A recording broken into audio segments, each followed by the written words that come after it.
Hello student, आज हम चर्चा करेंगे भारतीय आर्थिक नियोजन की economic planning in India.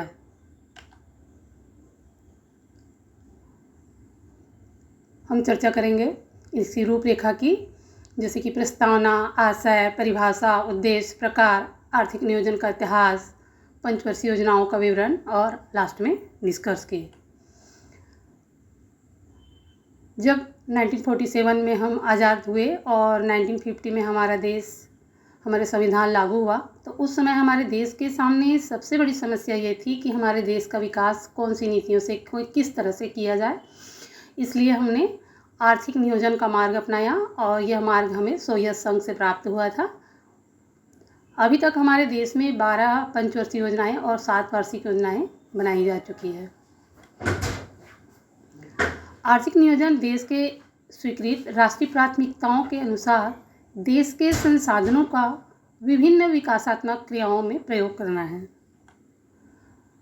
Bharat में आर्थिक नियोजन के निम्नलिखित उद्देश्य हैं, जैसे कि पहला, आर्थिक उत्पादन में वृद्धि करना, संसाधनों का उचित उपयोग करना, पूर्ण रोजगार या फुल एम्प्लॉयमेंट को प्राप्त करना, अवसर की समानता, संतुलित विकास, बैलेंस डेवलपमेंट, और कुछ सामाजिक उद्देश्य भी है, शांति की स्थापना करना, सामाजिक न्याय बनाए रखना।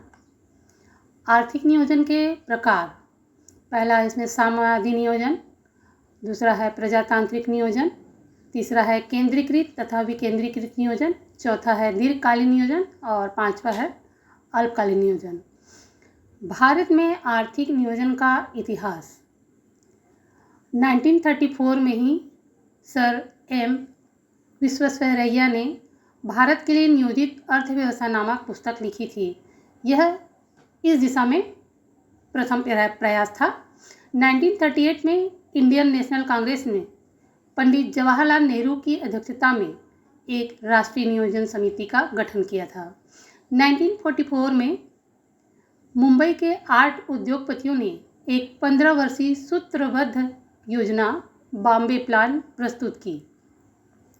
1944 में ही महात्मा गांधी के आर्थिक विचारधारा से प्रेरणा पाकर श्रीमन्नारायण ने एक योजना निर्मित की, जिसे गांधीवादी योजना के नाम से जाना जाता है।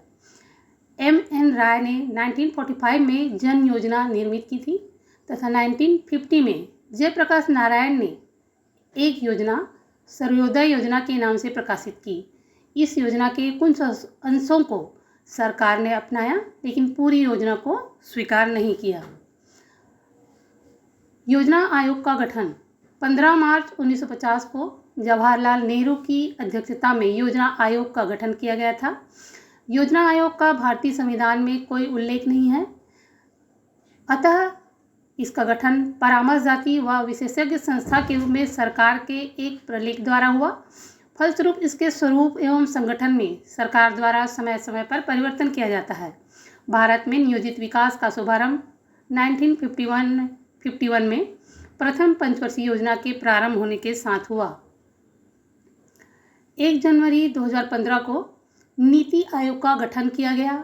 योजना आयोग में नियम केंद्र स्तर पर बनाए जाते थे और उन्हें लागू करने राज्यों को दे दिया जाता था, जिसके कारण बहुत सी योजना राज्यों में सफल नहीं हो पाती थी।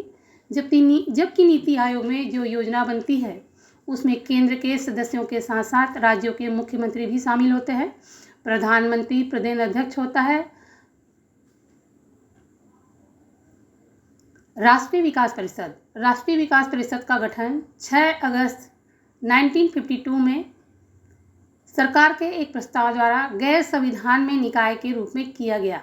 इसमें अध्यक्ष व सचिव वही होते हैं जो मूल्यांकन करना और राष्ट्रीय महत्व की नीतियों का समीक्षा करना है। हमारी प्रथम पंचवर्षीय योजना, उसका टाइम था 1951 से 56 और हमने जो टारगेट ग्रोथ रेट रखा था वो था 2.1% और जो अचीव किए वो था 3.7%, अर्थात टारगेट से हमने ज़्यादा अचीव किया था। यह योजना हमारी बहुत सक्सेस थी और इसमें कृषि एवं सिंचाई पर प्राथमिकता दी गई थी। हैरोल्ड डोमर मॉडल पर यह प्लान आधारित था और इस योजना पीरियड में भाखड़ा नंगल, दामोदर घाटी, हीराकुंड बांध परियोजना आदि का निर्माण किया गया था। द्वितीय पंचवर्षीय योजना की अवधि थी 1956 से 61 और हमारा टारगेट ग्रोथ रेट था 4.5% और जो हमने अचीव किया वह था 4.2%। और इस योजना में इंडस्ट्री या उद्योग सेक्टर को प्राथमिकता दी गई थी और यह योजना पीसी महालनोबिस की मॉडल पर आधारित था और इस योजना में विशेष कार्य राउरकेला, भिलाई, दुर्गापुर में लौह इस्पात उद्योग की स्थापना थी। इसके बाद 3 वार्षिक योजनाएं 1966 टू 69 तक आधारित की गई, जिसे योजना अवकाश या नियोजन नहीं था और इसके वांछित परिणाम भी प्राप्त नहीं हुए और हमने जो ग्रोथ रेट प्राप्त किया वह था 3.9%। तृतीय पंचवर्षीय योजना की अवधि थी 1961 टू 1966 और हमारा टारगेट ग्रोथ रेट था 5.6% और जो हमने अचीव किया ग्रोथ रेट वह था 2.8%। और इस योजना में प्राथमिकता दी गई खाद्यान्न और उद्योग को और यह योजना आधारित थी जॉन सैंडी और एस चक्रवर्ती मॉडल पर।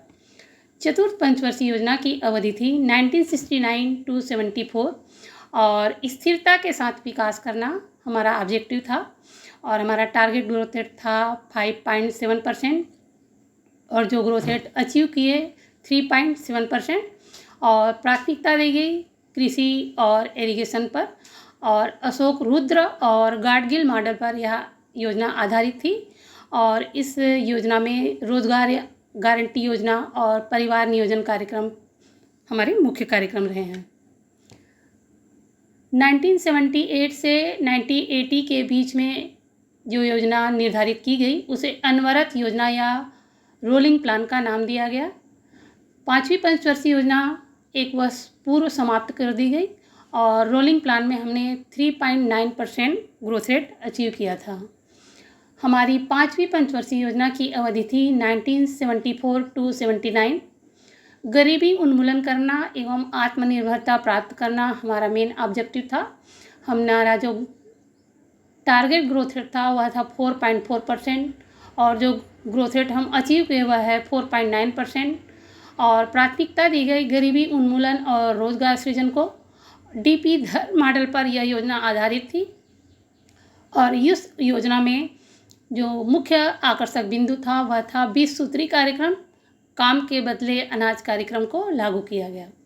6वीं पंचवर्षीय योजना की अवधि थी 1980 टू 85 और 5.2% और हमने अचीव किया 5.4% और हमारी प्राथमिकता थी इस योजना की कृषि, उद्योग और ऊर्जा और यह योजना गाडगिल मॉडल पर आधारित थी और इस योजना में विशेष जो कार्य हुए वह थे एकीकृत ग्रामीण विकास कार्यक्रम, राष्ट्रीय ग्रामीण रोजगार कार्यक्रम, ग्रामीण क्षेत्रों में महिला एवं बाल विकास कार्यक्रम।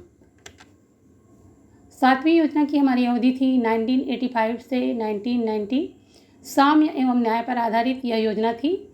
जॉन डब्ल्यू मिलर मॉडल पर यह आधारित थी और हमारी टारगेट ग्रोथ रेट थी 5% और हमने जो अचीव किया वह थी 5.6% और इस योजना का मेन ऑब्जेक्टिव था ऊर्जा और खाद्यान्न निर्भरता प्राप्त करना।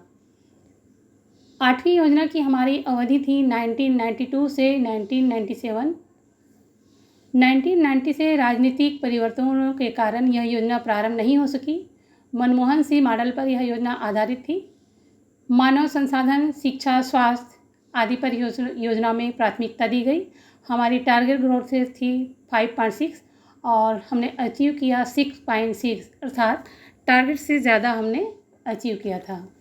हमारी 9वीं पंचवर्षीय योजना की अवधि थी 1997 से 2002 और हमारी टारगेट ग्रोथ रेट था 6.5% और हमने अचीव किया 5.7% और हमारी प्राथमिकता थी सामाजिक न्याय, ग्राम विकास, रोजगार और यह योजना प्रणब मुखर्जी फार्मूला पर आधारित थी और इस योजना में जो विशेष कार्य हुए वह थे स्वर्ण जयंती शहरी ग्रामीण रोजगार 97, स्वर्ण जयंती ग्राम स्वरोजगार योजना 1999 और प्रधानमंत्री ग्रामोदय योजना 2001।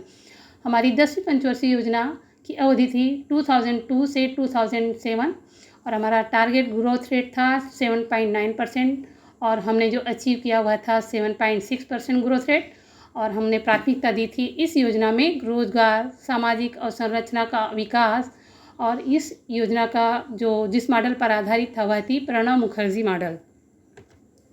हमारी 11वीं पंचवर्षीय योजना की अवधि थी 2007 से 2012 और हमारा टारगेट ग्रोथ रेट था 9% और हमने 8% ग्रोथ रेट अचीव किया। और इस योजना की प्राथमिकता थी समावेशी विकास दर और यह योजना भी प्रणब मुखर्जी फार्मूला पर आधारित थी।